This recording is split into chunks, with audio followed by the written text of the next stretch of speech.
Bienvenue sur le podcast Liberté libérale. Je suis Aurélie, psychologue entrepreneur.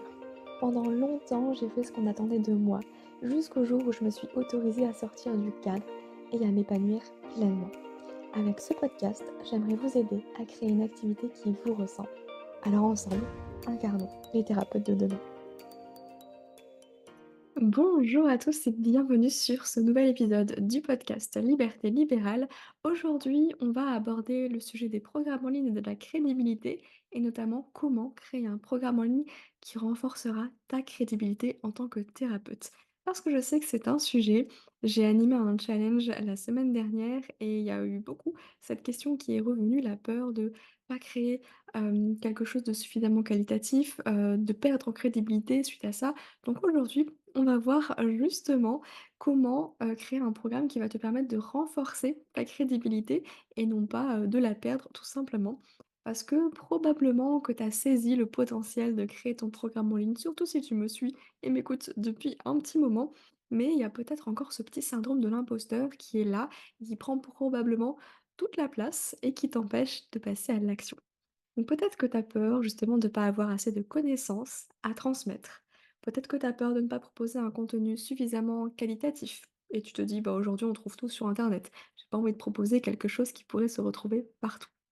Et peut-être que tu as peur aussi d'en faire trop, ou pas assez, au contraire. Bref, en fait, tu as juste peur de perdre ta crédibilité avec un programme en ligne et c'est tout à fait normal, je te rassure. Moi aussi, je suis passée par là. Et pour te raconter une petite anecdote, à mes débuts, quand j'avais mon diplôme du coup de psychologue, hein, tout simplement, en sortant de la fac, j'avais tellement ce syndrome de l'imposteur que je me disais: «C'est un coup de chance» et j'avais peur qu'on vienne toquer à ma porte pour me dire: «Excusez-moi, on s'est trompé, on va vous reprendre votre diplôme». Donc si ça vous parle, eh bien sachez que c'est tout à fait normal et qu'en fait, bah, forcément en faisant quelque chose de nouveau, il y a toujours ce syndrome de l'imposteur qui revient. Cette question de la légitimité, de la crédibilité et c'est ce qu'on va voir justement dans cet épisode de podcast aujourd'hui qui se voudra assez court, mais j'espère assez droit au but et impactant pour vous aider à dépasser ses peurs et ses croyances. Donc en fait, probablement qu'avec l'expérience, vous avez réussi à prendre confiance, dans votre pratique, dans votre métier et je peux vous dire qu'avec les programmes en ligne, en fait, c'est exactement la même chose. Mais comme je sais que ça ne suffit pas à vous rassurer, on va voir justement les éléments sur lesquels vous appuyez pour vous permettre de créer un programme en ligne qui vous permettra non pas de perdre en crédibilité, mais bien de la renforcer. En fait, aujourd'hui, on a cette crainte de devoir créer quelque chose qui sorte, du commun, qui sorte du lot, qui soit complètement inédit, original à tout prix, qu'on n'a jamais vu nulle part. Un peu comme si, on devait forcément créer quelque chose qui n'a jamais été fait auparavant pour avoir sa place. Mais autant vous dire, et je vais tout de suite enlever probablement une épine du pied à beaucoup, en fait, vous n'avez pas besoin de réinventer la roue ou d'être original pour créer votre programme en ligne. Pourquoi? Tout simplement parce que, imaginons si on retranscrit, si on transpose cette mentalité au cabinet, bah, en fait, ça voudrait dire qu'il faudrait inventer une nouvelle thérapie à chaque fois pour avoir la légitimité de s'installer en tant que thérapeute, pour avoir un outil supplémentaire, une approche complètement différente et cetera, de ce qui se voit sur le marché.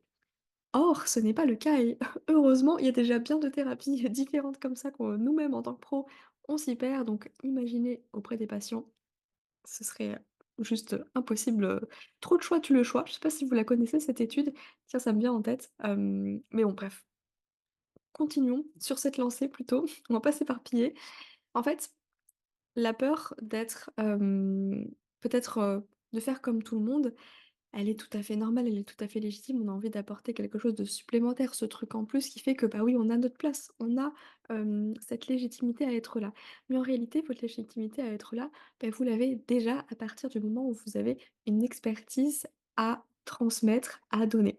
N'oubliez pas que, en fait, on est des êtres humains, donc on va avoir le feeling avec certaines personnes et pas du tout avec d'autres. Ça veut dire que en fait, bah, on va venir vous voir pour votre programme en ligne et votre expertise, bien sûr, mais on va venir vous voir pour vous aussi, pour votre pédagogie, pour la façon d'enseigner, votre personnalité, l'humour que vous avez ou pas, et cetera, ce que vous renvoyez. C'est pour ça aussi que les gens vont venir vous voir. C'est pour ça qu'à 2 programmes égaux, Qu'est-ce qui va faire qu'on va choisir plutôt l'un que l'autre? Bah, ça va être clairement le formateur et parfois la personnalité, la pédagogie du formateur, c'est carrément le critère numéro un avant même le «contenu du programme» entre guillemets, bien sûr si ça résonne avec nous, si ça nous intéresse évidemment.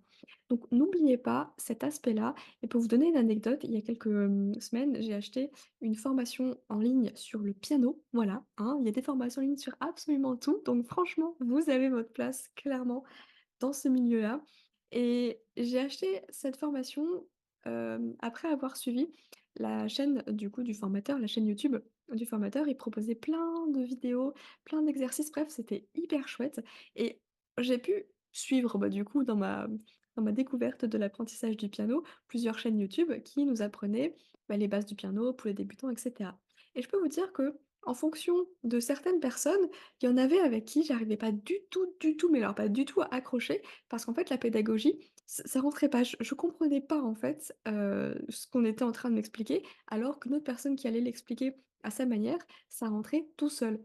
Bon, vous l'avez compris, j'ai clairement acheté la formation en ligne de la personne avec qui la pédagogie, c'était nickel pour moi.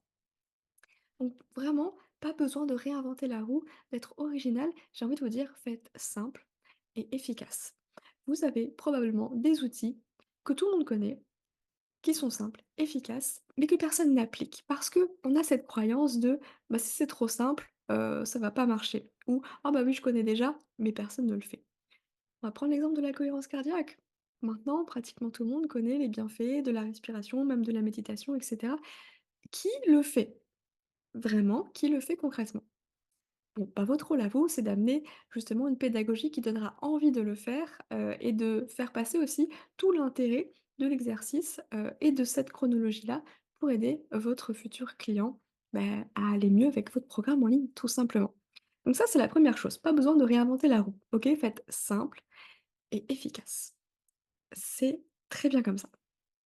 La deuxième chose, c'est que il y a peut-être cette peur de ne pas être suffisamment, comment dire? Exhaustif ou en fait, vous êtes il y a peut-être la peur simplement que tout le contenu de votre programme en ligne puisse se retrouver sur internet, que ça puisse se retrouver dans des articles de blog, dans des vidéos YouTube. En fait, que tout le contenu soit déjà disponible gratuitement partout et je vais pas vous mentir, c'est probablement le cas. Maintenant, il y a énormément de contenus gratuits qui sont disponibles sur internet. Par contre, la différence, c'est que, bah, vous allez, dans votre programme en ligne, pas juste offrir un contenu, gratuit qu'on pourrait trouver partout d'ailleurs.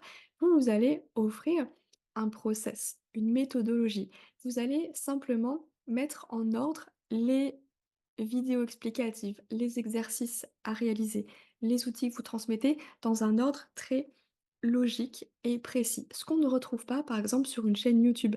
J'avais beau avoir tous les contenus disponibles à ma disposition, gratuitement sur le piano, il n'y avait pas d'ordre chronologique qui me disait: «Bah, commencez par là et puis après comme ci, comme ci, comme ça» et c'est extrêmement frustrant parce que quand on n'y connaît rien, on a besoin de quelqu'un qui nous prenne la main et qui nous dit: «Beh, voilà, on va monter cette première marche, ensuite cette deuxième marche et cette troisième et cetera et cetera» et c'est là la force des programmes en ligne, c'est que en fait, les gens, ils viennent vous voir pour avoir justement ce parcours qui est déjà dessiné. Sinon, effectivement, ils continueraient à aller regarder des vidéos par-ci par-là, à regarder, des articles de blog et compagnie.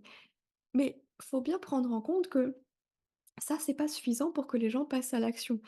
Malheureusement, vous le savez probablement, entre un contenu gratuit et un contenu payant, eh ben, on a beau offrir absolument tout dans le contenu gratuit, il y a peu de personnes qui va mettre en application et qui va aller au bout.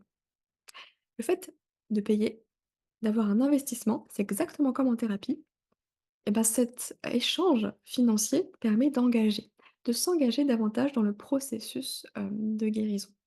Bah, en fait, pour un programme en ligne, c'est exactement pareil. La personne, elle a besoin, bah, justement de s'engager, financièrement et ce qu'elle achète, c'est pas juste du contenu qu'elle peut trouver partout. Ce qu'elle achète, c'est une véritable méthodologie et une chronologie qui a été pensée pour l'aider à amener à arriver à passer d'un point A à un point B, pardon, le plus simplement et le plus rapidement possible et c'est ça votre job, en fait, en tant que formateur, à ce moment-là. Typiquement, ça sert à rien de travailler sur les pensées irrationnelles d'un patient qui est en pleine crise d'angoisse là maintenant tout de suite. On est d'accord, la première étape, c'est d'abord de l'aider à s'apaiser, à se réguler. Ensuite, on peut faire le travail. Bah, c'est pareil. Donc vous n'avez pas besoin, encore une fois, de créer, entre guillemets, «un contenu inédit». Vous, vraiment, le cœur de votre métier, c'est de créer quelque chose qui soit cohérent, pertinent et de créer un véritable chemin pour faciliter, le passage du point A au point B, du problème à la solution pour votre futur client. OK? 4e point, eh bien, le but, ce n'est pas de transmettre toute votre connaissance sur le sujet, mais bien de partager uniquement ce dont votre client a besoin pour aller mieux. Et ça, c'est hyper important à comprendre parce que c'est l'une des erreurs, que je vois partout et que j'ai moi-même fait. En fait, quand quelqu'un rejoint votre programme et se dit: «Oh là, mais il y a tellement de choses», c'est pas un compliment. Ah, je peux vous assurer que ça ne l'est pas. En fait, c'est décourageant. Et là, on revient aussi sur, cette expérience qui avait été menée, c'est que en psychologie, c'était, faire goûter des pots de confiture dans un magasin pour inciter les gens à acheter. En fait, plus il y avait de choix, moins les gens achetaient. Et quand ils ont réduit le choix, je sais plus, à, 2 ou 3 confitures, finalement, il y avait nettement plus de ventes derrière. Pourquoi? Parce que plus il y a de contenu, plus on a de choix, plus on a de choses à disposition, plus on se retrouve submergé, complètement perdu, paralysé et c'est là qu'on procrastine. Alors que si on n'avait que une ou 2 choses à faire, là, on est nettement plus, engagé. On se dit: «Bon, ça va pas nous prendre tout notre temps, on peut y aller» et on aura vraiment des résultats à ce moment-là. Donc ça sert à rien au tout début de vouloir créer un programme qui va changer la vie des gens de A à Z en mettant toutes vos connaissances dedans parce qu'en fait, c'est beaucoup trop. Les gens se retrouvent au pied de la montagne et se disent: «J'y arriverai jamais» et si les personnes ne se sentent pas capables d'arriver à obtenir les résultats que vous promettez avec votre programme en ligne, malheureusement, ils n'achèteront pas. Donc ça, c'est hyper important aussi de prendre ça en compte. Votre rôle, c'est pas de transmettre toutes vos connaissances, hein, c'est pas, de vomir, de recracher tout ce que vous connaissez. Non, non, non, c'est bien de faire un tri de votre côté et de vous demander: «OK, de quoi mon client a besoin pour avancer, pour aller à l'étape suivante?» et ainsi de suite. Donc on n'a pas besoin de tout savoir, de tout connaître, de tout faire. Et c'est votre rôle à vous d'identifier les choses indispensables qu'il faudra transmettre dans votre programme. Vous, typiquement, vous êtes le raccourci, vous êtes l'autoroute. Parce qu'encore une fois, on pourrait passer des heures, des jours, des semaines et des mois, voire des années à éplucher le contenu gratuit sur internet pour essayer de s'en sortir tout seul. Et probablement que oui, au bout d'un moment, on va y arriver. Mais à quel prix? À quel prix en termes de temps? C'est pour ça que les gens rejoignent un programme en ligne, c'est pour gagner du temps, avoir des informations sûres et puis une méthodologie, une chronologie qui va leur permettre vraiment d'avancer, simplement. Donc pensez à ça. Et enfin, la quatrième chose qui est importante de garder en tête pour, créer un programme en ligne qui va vous permettre de renforcer votre crédibilité, c'est bien de garder en tête que votre programme, il n'est pas figé. Il va être amené à évoluer en même temps que vous, parce que, vous allez évoluer dans votre vie personnelle, professionnelle, vous allez probablement vous former, lire, avoir de nouvelles réflexions sur le sujet, et cetera, et cetera. Ça veut dire que vous avez le droit de faire des mises à jour. Ce qui implique que votre programme, il sera pas parfait au début et qu'en réalité, il ne le sera jamais, parce qu'il sera toujours en constante évolution. On est dans un domaine où la formation continue, c'est hyper important, pour votre programme en ligne, c'est pareil. C'est pas vous créez votre programme une fois et ça y est, basta. C'est que, vous allez continuer de l'améliorer finalement ce programme, améliorer que ce soit le contenu ou la forme, la pédagogie pour permettre aux gens d'aller encore plus vite ou d'obtenir des résultats hem, encore plus impactants et cetera. Donc ne vous mettez pas trop la pression, ce sera pas parfait, ça n'a pas besoin de l'être parce que vous allez pouvoir évoluer, faire évoluer votre programme, faire des mises à jour et je vous invite fortement à faire des mises à jour régulièrement et en offrant ces mises à jour, bien sûr, gratuitement aux personnes qui l'ont déjà acheté. Après, ça peut nécessiter, une augmentation de tarifs, justifier une augmentation de tarifs pour les suivants. Mais moi, j'aime bien toujours proposer des mises à jour gratuites à ceux qui l'ont déjà acheté. Comme ça, ils ont vraiment aussi toute l'évolution et c'est tout l'intérêt de commencer, d'être dans les 1res personnes qui suivent un programme, par exemple. Ça, ce n'est que mon avis.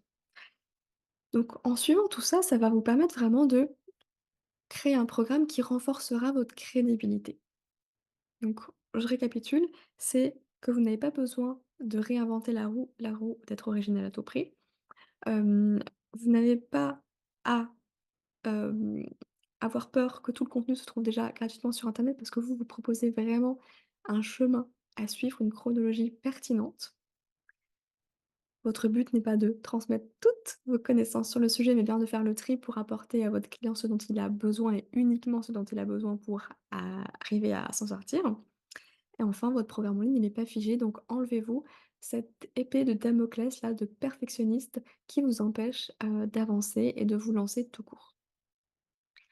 En ayant ça en tête, eh bien, j'ai envie de vous dire qu'il y a 3 choses importantes, que vous devez sur lesquelles vous devez vraiment être vigilant, sur lesquelles vous devez vraiment travailler pour que du coup, bah, en fait, votre programme en ligne, il renforce votre crédibilité et non pas, vous fasse perdre en crédibilité. Bah, la première chose, c'est de choisir le bon sujet. Forcément, choisir le bon sujet, bah, c'est un petit peu crucial parce que encore une fois, si vous choisissez un sujet trop large, bah, ça va parler à personne ou en tout cas, les gens qui vont venir dans votre programme, il y aura tellement, un panel trop large de personnes à qui ça pourrait convenir que finalement les résultats vont pas être à la hauteur de ce que le client attendait. Donc plus vous allez être ciblé sur votre sujet, mais aussi deuxième chose, définir les personnes avec qui vous voulez travailler, c'est-à-dire votre cible, votre client idéal, les personnes à qui s'adresse votre programme. Plus c'est ciblé, plus vous allez pouvoir apporter les ressources dont les personnes ont besoin pour vraiment avoir les résultats promis avec votre programme. Et ça, c'est hyper important. Le choix du sujet, le choix des personnes à qui vous vous adressez. Parce que ces 2 éléments-là vont assurer, bah, justement, que vos clients aillent déjà au bout du programme, leur conviennent parfaitement, donc soient vraiment personnalisés malgré que ce soit un programme en ligne autonome ou avec un support.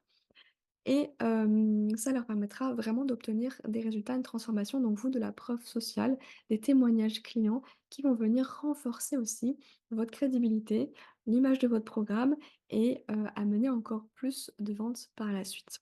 Et donc aider encore plus de monde, bien entendu. Et la 3e chose, c'est de transmettre avec cohérence et pédagogie, hein. Pensez vraiment au parcours, c'est à vous de faire ce taf-là, d'identifier le chemin et de prendre, entre guillemets, vos clients par la main pour leur dire: «OK, étape 1, étape 2, étape 3» et pas juste de balancer vos connaissances et vos outils là comme ça, paf et puis débrouillez-vous. Non, pas du tout, mais vraiment de penser, à un ordre. Parce que, imaginons que vous ayez un souci de plomberie à la maison. Vous appelez le plombier, il a beau venir avec sa caisse à outils, s'il vient dans votre salon et qu'il vous dit: «Beh, voilà, tous les outils, démerdez-vous», en fait, tu beau avoir tous les outils, tu sais pas quoi en faire. Donc on a besoin qu'on nous explique aussi, qu'on comprenne l'intérêt de faire les choses pour avoir envie ensuite de passer à l'action et de les faire. Donc vraiment, le choix du sujet, le choix des personnes à qui vous vous adressez et transmettre bien sûr avec cohérence et pédagogie, ce sont les 3 points fondamentaux qui vont vous permettre de créer un programme en ligne qui renforcera votre crédibilité. OK?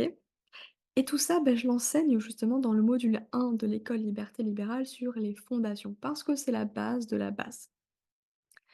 Et je sais que le syndrome de l'imposteur, il est toujours présent par-ci par-là. Donc en plus, je vous propose un training privé sur le syndrome de l'imposteur dans l'école Liberté Libérale pour vous aider à dépasser ces peurs, chose qu'on fait également tous les mois en coaching de groupe pour justement ne pas rester bloqué et procrastiner au sommet, au bas de la montagne, là, parce que le sommet est un peu trop haut. Je vous mets toutes les infos directement dans la description si vous voulez nous rejoindre. Sachez que si vous écoutez cet épisode le jour de sa sortie, soit le mercredi 12 juin 2024, eh bien, il y a une promo qui se termine ce soir à 23h30. Donc, n'hésitez pas, c'est le moment ou jamais. Et puis, j'espère que cet épisode vous a plu. Moi, je vous retrouve dans tous les cas la semaine prochaine pour un nouvel épisode de podcast. Prenez soin de vous et je vous dis à bientôt. Si vous avez aimé l'épisode, n'hésitez pas à le noter sur votre plateforme d'écoute et partagez-le à un ou une collègue qui a besoin d'entendre ce message. Nous sommes bien plus à vouloir exercer notre métier autrement, mais la peur nous empêche de le faire vraiment. Alors j'espère que ce podcast sera votre safe place. Prenez soin de vous.